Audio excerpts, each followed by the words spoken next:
अक्सर जब हम सुबह उठकर अखबार पढ़ते हैं या सोशल मीडिया देखते हैं तो कोई ना कोई ऐसी सुर्खी देखी जाती है जो अंदर तक हिला देती है। बिल्कुल।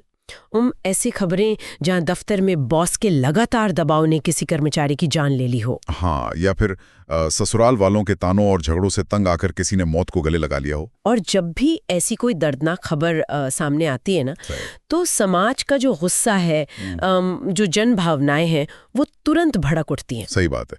हम लोग बिना एक पल की भी देर किए अपना फैसला सुना देते हैं। एकदम। समाज तुरंत उस व्यक्ति को हत्यारा मान लेता है जिसका नाम मरने वाले ने अपने आखिरी वक्त में लिया हो। मतलब अगर सुसाइड नोट में नाम है तो वो इंसान पक्का दोषी है, ऐसे ही लगता है ना सबको। लगता तो है। लेकिन जब यही मामले पुलिस की फाइलों से होते हुए अदालत के दरवाजे तक पहुंचते हैं तो कहानी पूरी तरह पलट जाती है। वही तो। और ये कहानी क्यों पलटती है, यही आज की इस विस्तृत चर्चा का मुख्य विषय है। चलिए इसको थोड़ा विस्तार से समझते हैं। तो ये कहानी इसलिए पलटती है क्योंकि जनभावनाएं और हमारी न्यायपालिका दोनों बिल्कुल अलग अलग पटरियों पर दौड़ती हैं। बिल्कुल। और सुनने वालों को ये समझना चाहिए कि जब कोई व्यक्ति अपना जीवन समाप्त करता है तो उसके पीछे कई अनकही परतें होती हैं। हाँ, गहरा घात होता है, तनाव होता है। समाज हर मौत के लिए बस एक स्पष्ट कारण और एक दोषी चाहता है। लेकिन कानून तो भावनाओं के ज्वार पर काम नहीं करता ना। एकदम सही। कानून काम करता है ठोस सबूतों पर, गवाहों पर और सबसे अहम चीज आपराधिक इरादे पर, जिसे कानूनी भाषा में मेंस रिया कहा जाता है। तो आज के इस गहरे विश्लेषण में हमारा मिशन ठीक इसी कानूनी चक्रव्यूह को समझना है। और हम ये समझने की कोशिश करेंगे कि आत्महत्या के लिए उकसाने के, जिन्हें अबेटमेंट ऑफ सुसाइड कहते हैं, उसके बारीक कानूनी मापदंड आखिर हैं क्या। बिल्कुल। मतलब अदालतें आखिर ये तय कैसे करती हैं कि किसी की मौत के लिए कोई दूसरा व्यक्ति कानूनी तौर पर जिम्मेदार है या नहीं। और इसके लिए हम भारतीय न्याय संहिता की धारा 108 और आईपीसी की धारा 306 के तहत पूरी प्रक्रिया को खंगालेंगे। इस चर्चा के लिए हमारे पास कई बहुत ही अहम और परेशान करने वाले स्रोत हैं, जैसे दिल्ली के जहांगीरपुरी में हुई एक व्यक्ति की आत्मदाह की घटना। हाँ, और भोपाल का वो बहुचर्चित त्विषा शर्मा मामला। इसके अलावा दिल्ली और इलाहाबाद उच्च न्यायालयों के कुछ बहुत ही महत्वपूर्ण कानूनी फैसले भी हैं, जैसे जाहिद बेग मामला और अंश जिंदल मामला। तो चलिए शुरू करते हैं। आमतौर पर जब हम किसी बीमारी की बात करते हैं तो एक तरह की सटीकता होती है। बिल्कुल। जैसे हड्डी टूट जाए तो एक्सरे में टूटी हुई लकीर साफ नजर आ जाती है। हाँ, डॉक्टर सीधे बता देता है कि दिक्कत कहाँ है। हम इंसानों को भी चीजें ऐसे ही साफ साफ खांचों में बटी हुई पसंद आती हैं। सही बात है। लेकिन जब बात मानवीय मनोविज्ञान और कानूनी दांव पेच की हो तो मानो वो एक्सरे मशीन काम करना ही बंद कर देती है। एकदम। सही और गलत के बीच की लकीर बहुत धुंधली हो जाती है। सबसे बड़ा सवाल तो यही उठता है कि जिसे हम आम बोलचाल में तंग करना कहते हैं, क्या कानून की नज़र में वो सीधे तौर पर उकसाना है? इसी सवाल का जवाब इलाहाबाद हाईकोर्ट के जाहिद बेग मामले में बहुत स्पष्टता से उभर कर आता है। तो ये जाहिद बेग मामला क्या था, थोड़ा तफसील से बताइए। तो जाहिद बेग एक विधायक हैं जिनके घर पर नाजिया नाम की एक 18 वर्षीय घरेलू सहायिका काम करती थी। बाप रे, सिर्फ 18 साल की? हाँ, और वो 8-9 साल से उनके यहाँ रह रही थी। और सबसे हैरान करने वाली बात यह है कि उसे मात्र 1000 रुपये महीने का वेतन मिलता था। 1000 रुपये? ये तो सीधा सीधा शोषण है। बिल्कुल। और एक दिन उस लड़की ने उस घर की 3री मंजिल के स्टोर रूम में दुपट्टे से फांसी लगा ली। ओहो, ये बहुत दुखद है।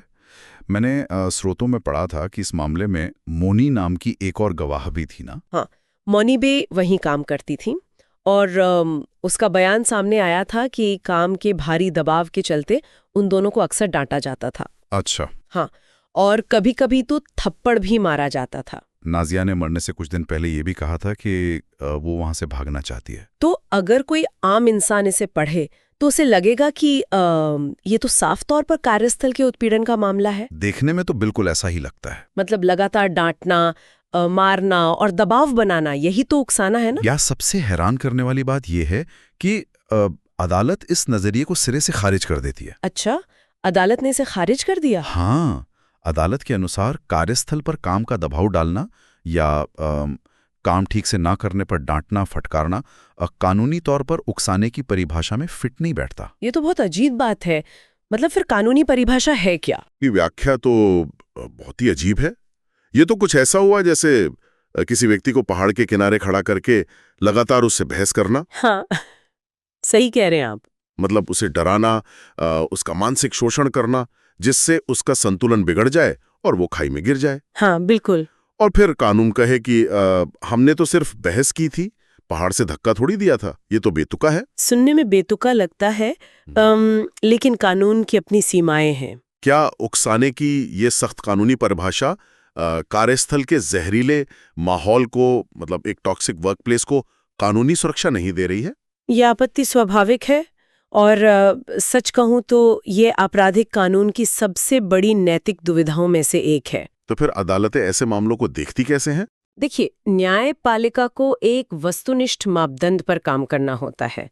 समस्या ये है कि हर इंसान की सहनशक्ति अलग-अलग होती है। हाँ, ये तो है। जो बात एक व्यक्ति के लिए रोजमर्रा की सामान्य डांट हो सकती है, वही बात किसी अति संवेदनशील व्यक्ति को इतना आहत कर सकती है कि वो अपनी जान ले ले। पॉइंट तो है। तो क्या हर आत्महत्या के लिए नियोक्ता को जिम्मेदार नहीं ठहराया जा सकता? बिल्कुल नहीं ठहरा सकते, जब तक ये साबित ना हो कि आरोपी का स्पष्ट इरादा ही उस व्यक्ति को आत्महत्या के लिए मजबूर करने का था। मतलब वो मेंस रिया वाली बात जो आपने पहले कही थी। एकदम सही। कानून ये मानता है कि हर वयस्क व्यक्ति में अपने जीवन के निर्णय लेने की क्षमता होती है। तो अगर दफ्तर की डांट फटकार सीधे तौर पर उकसाना नहीं है और अदालतें सिर्फ आरोपों पर भरोसा नहीं करती, तो फिर आत्महत्या की असली वजह साबित कैसे होती है? यहीं पर बात आती है डिजिटल सबूतों की और घटना से ठीक पहले के पलों की। अच्छा, वो जिसे कानूनी भाषा में प्रॉक्सिमिटी या निकटता कहा जाता है। बिल्कुल। जाहिद बेग मामले में ही देख लीजिए। पुलिस ने जब तकनीकी सबूतों की जांच की तो कहानी ने एक नया मोड़ ले लिया। क्या मिला उन्हें तकनीकी जांच में? नाजिया जिस फोन का इस्तेमाल करती थी, उसकी कॉल डिटेल्स खंगाली गईं। ये फोन असल में किसी मोहम्मद कैफ के नाम पर था। और उन कॉल रिकॉर्ड से क्या खुलासा हुआ? खुलासा ये हुआ कि आत्महत्या से ठीक पहले की रात 11:58 से लेकर तड़के 2:25 तक। बाप रे, इतनी देर तक? हाँ, नाजिया ने अभिषेक सरोज नाम के एक व्यक्ति से कई बार बहुत लंबी बात की थी। तो ये जो डिजिटल सबूत होते हैं, ये अदालत का नजरिया पूरी तरह बदल देते हैं ना? बिल्कुल बदल देते हैं। नाजिया की मां ने भी अभिषेक पर ब्लैकमेल करने और गलत तस्वीरें खींचने का आरोप लगाया था। तो मतलब जब आत्महत्या से ठीक पहले इतने लंबे समय तक किसी तीसरे व्यक्ति से बात हो रही हो, तो ये प्रॉक्सिमिटी का एक बहुत ठोस सबूत बन जाता है। एकदम। अदालत ने माना कि ये तीसरे पक्ष की संलिप्तता का बहुत मजबूत आधार है। मतलब ये ज्यादा संभावित है कि आत्महत्या का तत्कालीन वजह विधायक की डांट फटकार नहीं, बल्कि वो रात वाली लंबी बातचीत और ब्लैकमेलिंग हो। हाँ, अदालत को यही ज्यादा तर्कसंगत लगा। लेकिन कॉल रिकॉर्ड्स तो सिर्फ ये बताते हैं कि बात हुई और कितनी देर तक हुई। क्या बात हुई, ये तो रिकॉर्ड से पता नहीं चलता ना। हाँ, वहाँ हमेशा एक संदेह की गुंजाइश बनी रहती है। तो क्या होता है जब मरने वाला व्यक्ति खुद कैमरे के सामने आकर सब कुछ स्पष्ट कर दे, जैसे दिल्ली के जहांगीरपुरी मामले में हुआ? वो मामला तो बहुत ही दहला देने वाला था। बिल्कुल। दीपांश चौधरी नाम के एक व्यक्ति ने अपनी पत्नी के घर के बाहर खुद पर फिनाइल और मिट्टी का तेल डाल के आग लगा ली। बहुत ही खौफनाक दृश्य रहा होगा वो। और दीपांश ने मरने से पहले बाकायदा एक सोशल मीडिया रील बनाई। ऐसे मामलों में मृत्यु से ठीक पहले दिया गया बयान, जिसे डाइंग डिक्लेरेशन कहते हैं, वो बहुत अहम हो जाता है। हाँ, जब पुलिस मौके पर पहुंची तो बुरी तरह जलने के बावजूद उसने पुलिस को एक वीडियो बयान दिया। और उस बयान में उसने क्या कहा? उसने साफ तौर पर अपनी पत्नी और सास पर उकसाने का आरोप लगाया।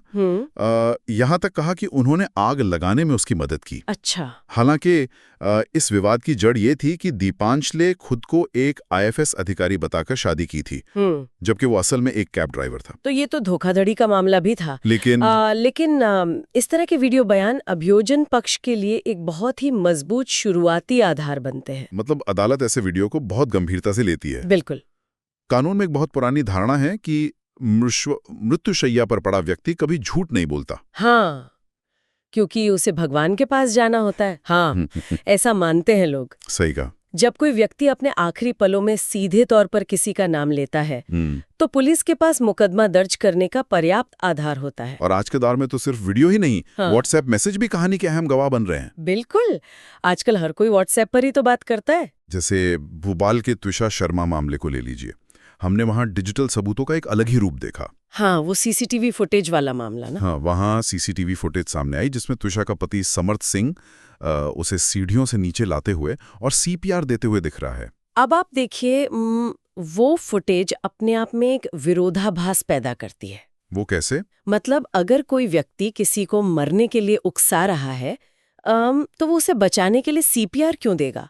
ये तो बचाव पक्ष के लिए एक बहुत बड़ा तर्क बन सकता है। पॉइंट है, लेकिन दूसरी तरफ त्विषा के वो व्हाट्सएप मैसेज भी तो थे जो उसने अपनी माँ को भेजे थे। हाँ, उन मैसेजेस में क्या लिखा था? उसने लिखा था, ये सब बहुत ज्यादा निर्दयी हैं और मुझे घुटन हो रही है। ये तो बहुत गहरे मानसिक तनाव को दिखाता है। बिल्कुल। मरने से ठीक एक दिन पहले उसने अपनी माँ से गुहार लगाई थी कि माँ आप मुझे यहाँ से लेने आ जाओ। तो अब जब ऐसे स्पष्ट लिखित संदेश अदालत के सामने होते हैं तो ये जमानत के फैसलों को किस हद तक प्रभावित करते हैं? देखिए, जमानत याचिकाओं में विशेष रूप से अग्रिम जमानत, जिसे एंटिसिपेटरी बेल कहते हैं, वहाँ ऐसे डिजिटल सबूत बहुत भारी पड़ते हैं। मतलब बेल मिलना मुश्किल हो जाता है। बहुत मुश्किल। त्रिषा के मैसेज एक गहरे मानसिक तनाव और वैवाहिक कलह की जीवंत गवाही दे रहे थे। हाँ, क्योंकि उसने स्पष्ट रूप से अपनी बेबसी का जिक्र किया था। बिल्कुल। जब मृतक सामने वाले की निर्दयता का जिक्र करे तो अदालतें आरोपी को तुरंत राहत देने से बहुत कतराती हैं। क्योंकि मैसेज दिखाते हैं कि घटना के वक्त घर का माहौल कितना दमघोटू हो चुका था। एकदम सही। यही कारण है कि भोपाल की अदालत ने पति की अग्रिम जमानत याचिका तुरंत खारिज कर दी। तो अगर वीडियो और व्हाट्सएप मैसेज को इतना अहम सबूत माना जाता है तो सवाल उठता है कि क्या हर वैवाहिक विवाद में छोड़े गए मैसेज को उकसाना ही मान लिया जाता है? ये एक बहुत ही पेचीदा सवाल है। क्या हो अगर स्थिति इसके विपरीत हो? दिल्ली हाईकोर्ट का अंश जिंदल मामला इसी कड़ी का एक बहुत ही जटिल उदाहरण है। अंश जिंदल मामले में क्या हुआ था? इस मामले में एक पति ने सल्फोस की गोलियां खाकर अपनी जान दे दी और मरने से पहले अपनी पत्नी और ससुराल वालों पर प्रताड़ना का व्हाट्सएप मैसेज छोड़ा था। अच्छा, तो यहाँ पति ने सुसाइड किया था। हाँ, विवाद ये था कि पत्नी ने उस पर अप्राकृतिक यौन संबंधों का आरोप लगाया था। ये मामला तो भारतीय न्याय व्यवस्था के एक बहुत ही महत्वपूर्ण सिद्धांत को स्थापित करता है। वो कौन सा सिद्धांत है? देखिए, यहाँ भी एक मैसेज था, प्रताड़ना का जिक्र था, लेकिन अदालत ने इसे आत्महत्या के लिए उकसाने की श्रेणी में नहीं रखा। अरे, ऐसा क्यों? मैसेज तो यहाँ भी था। अदालत का स्पष्ट नजरिया था कि सामान्य वैवाहिक कलह या परिवार के भीतर होने वाले रोजमर्रा के झगड़े आम अपने आप में अपराध नहीं है। ये तो बहुत बड़ी बात है। मतलब अगर पति पत्नी के बीच लगातार भयंकर झगड़े हो रहे हैं और कोई उस तनाव को ना झेल पाने के कारण आत्महत्या कर ले तो वो उकसाना नहीं है। कानून की नजर में बिल्कुल नहीं। बाप रे, ये तो काफी हैरान करने वाला है। अदालत ने ये साफ कर दिया कि सिर्फ सुसाइड नोट या व्हाट्सएप मैसेज में किसी का नाम लिख देने से कोई व्यक्ति दोषी साबित नहीं हो जाता। तो फिर क्या साबित करना पड़ता है? वैवाहिक जीवन में नोकझोंक होती है, असहमति और यहाँ तक कि गंभीर आरोप प्रत्यारोप भी होते हैं। अभियोजन पक्ष को ये साबित करना पड़ता है कि आरोपी का आचरण इतना क्रूर और लगातार था कि उसने मृतक के पास मौत के अलावा कोई रास्ता ही नहीं छोड़ा। अच्छा, और अंश जिंदल मामले में तो एक और बड़ा पेंच था। वो क्या था? बचाव पक्ष ने मृतक के मानसिक स्वास्थ्य का पूरा मेडिकल इतिहास अदालत के सामने रख दिया था। अच्छा, मेडिकल हिस्ट्री सामने आ गई थी। हाँ, ये बताया गया कि मृतक लंबे समय से डिप्रेशन, बाइपोलर डिसऑर्डर और आत्महत्या के विचारों से जूझ रहा था। तब तो बात ही अलग हो गई। जब ऐसी मेडिकल हिस्ट्री सामने आती है ना तो कानूनी प्रक्रिया पूरी तरह से बदल जाती है। कैसे बदल जाती है? अगर ये साबित हो जाए कि मृतक पहले से ही गंभीर मानसिक बीमारियों का शिकार था तो आरोप साबित करने का जो कानूनी बोझ है वो अभियोजन पक्ष पर कई गुना ज्यादा सख्त हो जाता है। अच्छा, मतलब साबित करना और मुश्किल हो जाता है। बिल्कुल, क्योंकि तब आत्महत्या का सीधा संबंध आरोपी के व्यवहार से जोड़ना मुश्किल हो जाता है। ये संभव है कि आत्महत्या का कारण वो मानसिक बीमारी ही हो। लेकिन मुझे एक बात समझ नहीं आ रही है, क्या मानसिक स्वास्थ्य का ये तर्क उन लोगों के लिए एक बहुत ही सुरक्षित बचाव का रास्ता नहीं बन जाता जो सचमुच अपने पार्टनर का भयंकर मानसिक शोषण करते हैं? ये सवाल बहुत लाजमी है। मतलब कोई भी शोषक आसानी से कह सकता है कि मेरी पत्नी या पति तो पहले से ही डिप्रेशन की दवाएं खा रहा था, मेरे व्यवहार का इससे कोई लेना देना नहीं है। ये आपराधिक न्याय प्रणाली की एक दो धारी तलवार है। एक तरफ अदालतें किसी भी असली शोषक को मानसिक बीमारी के बहादे छुपने नहीं देना चाहती। हाँ, वही तो मैं कह रहा हूँ। लेकिन दूसरी तरफ आपराधिक कानून का एक बुनियादी और अकाट्य सिद्धांत है। कौन सा सिद्धांत? जब तक दोष बिना किसी संदेह के साबित न हो जाए, जिसे अंग्रेजी में बियॉन्ड रीजनेबल डाउट कहते हैं, तब तक किसी को सजा नहीं दी जा सकती। मतलब शक चाहे कितना भी पुख्ता हो, सजा नहीं मिलेगी। बिल्कुल, शक कितना भी गहरा क्यों ना हो, वो सबूत की जगह नहीं ले सकता। अगर मानसिक बीमारी का ठोस रिकॉर्ड है तो अदालत उस पहलू को नजरअंदाज करके किसी को उम्र कैद की सजा नहीं सुना सकती। ये स्थिति वाकई बहुत उलझी हुई है ना?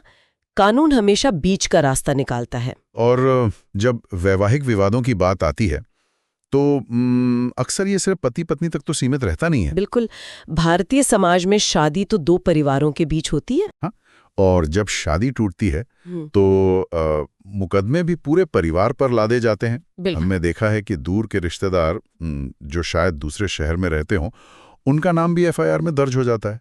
ये तो बहुत ही आम बात हो गई है आजकल। तो अदालतें इस तरह के बढ़ा चढ़ाकर लगाए गए आरोपों और असली क्रूरता के बीच कैसे फर्क करती हैं? इलाहाबाद हाईकोर्ट का वीरेंद्र सिंह मामला इस प्रवृत्ति को समझने के लिए सबसे सटीक उदाहरण है। इस मामले में क्या हुआ था?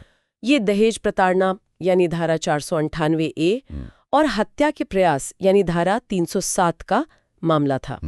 इसमें पत्नी ने पति के साथ साथ अपने सास ससुर और शादीशुदा ननद पर भी गंभीर आरोप लगाए थे, जो कि हमारे देश में वैवाहिक मुकदमों का एक बिल्कुल स्थापित पैटर्न बन चुका है। बिल्कुल, यहाँ सबसे बड़ा आहा मोमेंट ये है कि जब कोई गुस्से या बदले की भावना में आकर पूरे परिवार का नाम एफआईआर में घसीट लेता है तो उसका केस मजबूत होने के बजाय अदालत की नज़र में खुद ब खुद कमजोर हो जाता है। अच्छा, ऐसा होता है क्या? हाँ, वीरेंद्र सिंह मामले में अदालत ने सास ससुर और ननद के खिलाफ आपराधिक कार्यवाही को तुरंत रद्द कर दिया। तुरंत रद्द कर दिया? हाँ, जज जैसे मामलों में ओमनिबस आरोपों की विश्वसनीयता को बहुत ही संदेह की नजर से देखते हैं। ये ओमनिबस आरोपों का कानूनी मतलब क्या होता है? ओमनिबस का मतलब है बहुत ही सामान्य, अस्पष्ट और सबको एक ही डंडे से हाँकने वाले आरोप। जैसे ये कह देना कि पूरे परिवार ने मिलकर मुझे प्रताड़ित किया। बिल्कुल, या ये कह देना कि सब मुझसे दहेज मांगते थे। कानून का रुख स्पष्ट है कि इस तरह के गोलमोल और रटे रटाए आरोप किसी की स्वतंत्रता छीनने या उसे जेल भेजने के लिए काफी नहीं है। तो फिर परिवार वालों को सजा कैसे होती है? विस्तारित परिवार को ऐसे गंभीर मामलों में फंसाने के लिए अदालतों को बहुत ही विशिष्ट कार्यों का ब्यौरा चाहिए होता है। स्पेसिफिक एक्ट्स ऑफ क्रूअल्टी, मतलब एकदम डिटेल में बताना होगा। हाँ, स्पष्ट रूप से बताना होगा कि किस तारीख को किसने क्या कहा और कौन सा अपराध किया। इस संदर्भ में मुझे त्विषा शर्मा के मैसेज की वो लाइन याद आ रही है। कौन सी लाइन? उसने अपनी माँ को लिखा था, अम्मा और समर्थ ऐसे बात कर रहे हैं जैसे कुछ हुआ ही नहीं है। यही तो कानूनी पेंच है। ये लाइन घर के भीतर के बेरुखी, सास और पति की संवेदनहीनता को जरूर दिखाती है। हाँ, ये तो स्पष्ट है कि घर का माहौल अच्छा नहीं था। लेकिन क्या एक सास का अपनी बहू की परेशानी को नजरअंदाज करना या उससे बेरुखी से पेश आना कानूनी तौर पर हत्या का प्रयास या आत्महत्या के लिए उकसाना है? मुझे तो लगता है कानून कहेगा नहीं। बिल्कुल, कानून कहता है नहीं।